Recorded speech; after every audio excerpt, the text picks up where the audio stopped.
ৰাজ্যৰ দুখীয়া আৰ্তজনৰ মুখত হাঁহি বিৰিঙাবলৈ মুকলি হ'ল ৰাজ্য চৰকাৰৰ অভিলেখী আঁচনি অৰুণোদয় ৩.০। দিছপুৰত মুখ্যমন্ত্ৰী ডক্টৰ হিমন্ত বিশ্ব শৰ্মাই আনুষ্ঠানিকভাৱে শুভাৰম্ভণি কৰিলে অৰুণোদয় ৩.০ আৰু ১২ লাখ ৰেচন কাৰ্ড। ইয়াৰে অৰুণোদয় ৩.০ নতুনকৈ অন্তৰ্ভুক্ত হ'ব ১২,৬০,০০০ হিতাধিকাৰী।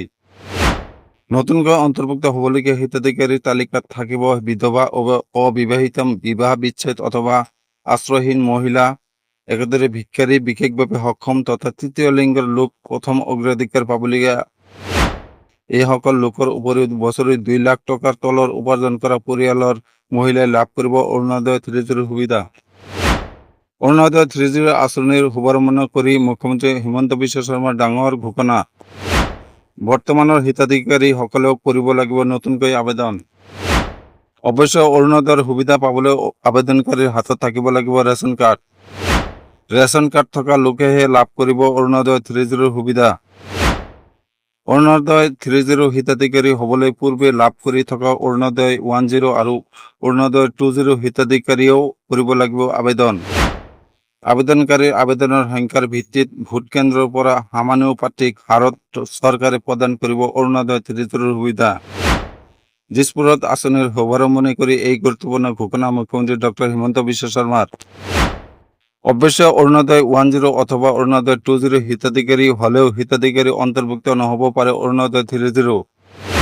যদিহে অৰুণোদয়ৰ হিতাধিকাৰীৰ পৰিয়ালত আছে চৰকাৰী চাকৰি, ৪চকীয়া বাহন অথবা ২ লাখ টকাৰ ওপৰত বছৰি আয়, তেনে হিতাধিকাৰীৰ কৰ্তন হ'ব অৰুণোদয়ৰ ১২৫০ টকাৰ সুবিধা। উল্লেখ্য যে দেশৰ লোকসভা নিৰ্বাচনৰ সময়ত নতুনকৈ ১০ লাখ অৰুণোদয় হিতাধিকাৰী সৃষ্টি কৰাৰ কথা ঘোষণা কৰিছিল মুখ্যমন্ত্ৰী ডক্টৰ হিমন্ত বিশ্ব শৰ্মাই। মুখ্যমন্ত্ৰী ডক্টৰ হিমন্ত বিশ্ব শৰ্মাই ঘোষণা কৰা ১০০ দিনৰ ভিতৰত ১০ নহয় ১২ লাখ হিতাধিকাৰীলৈ ভাল খবৰ মুখ্যমন্ত্ৰী হিমন্ত বিশ্ব শৰ্মাৰ। পিছে মুখ্যমন্ত্ৰী ডক্টৰ হিমন্ত বিশ্ব শৰ্মাই লগতে কয়, এই আঁচনিয়ে এটা দুটা নহয় ৩টা সেৱা একেলগে কৰিছে। অৰ্থাৎ আধাৰ কাৰ্ড থকাজনে লাভ কৰিব ৰেচন কাৰ্ড থকাজনে পাব অৰুণোদয় আৰু অৰুণোদয় থকাজনে আয়ুষ্মান কাৰ্ড লাভ কৰিব।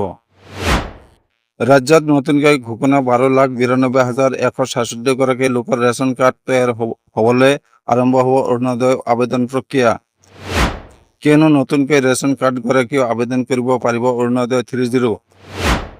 অৰ্থাৎ নতুন বছৰৰ পহিলা মাহত একাউণ্টত ধন সোমাব পৰাকৈ সাজু হৈছে ৰাজ্য চৰকাৰ।